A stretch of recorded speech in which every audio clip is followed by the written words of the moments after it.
Life comes one step at a time for Erica Daniels.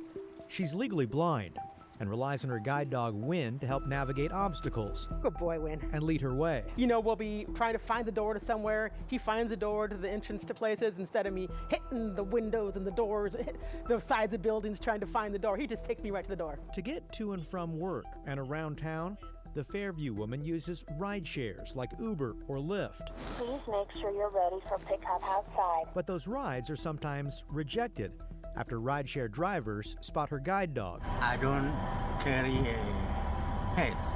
He is not a pet. He is a service animal. It's against the law. Okay, I'll let him know. I'll let Uber know. Erica captured these interactions with Uber drivers on her cell phone.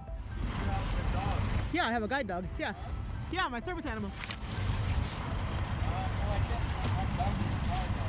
What's that?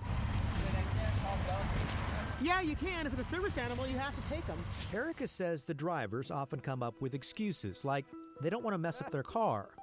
One driver said he had a deadly dog allergy. It would kill him, I guess. Erica usually just gives up and then has to wait for another ride. I've had times when I had two drivers back-to-back refuse us. The federal civil rights law, the Americans with Disabilities Act, and Oregon state law prohibit rideshare drivers from discriminating based on disability.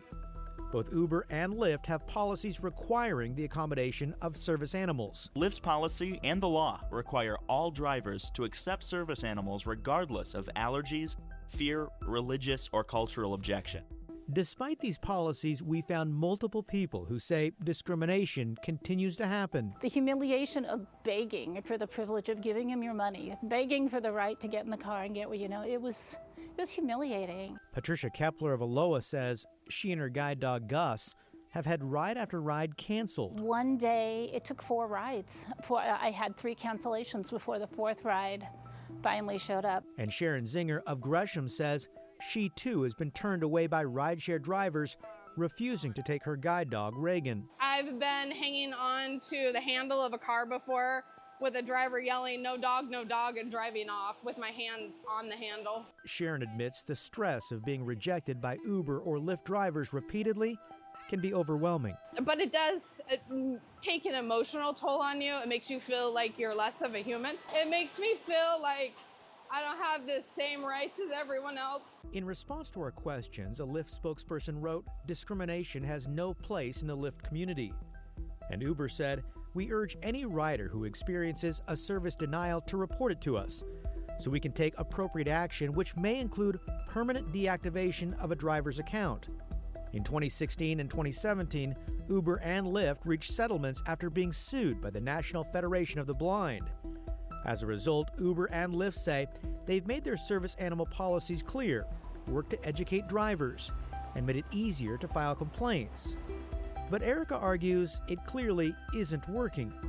Too many times, she's waiting at the curb with Win when an Uber or Lyft driver rejects her. They'll pull up and they'll, no dog, leaving them stranded with no ride. This fall, both Uber and Lyft created new opt-in features where riders can edit their profile to alert drivers they have a service animal and avoid confusion at pickup.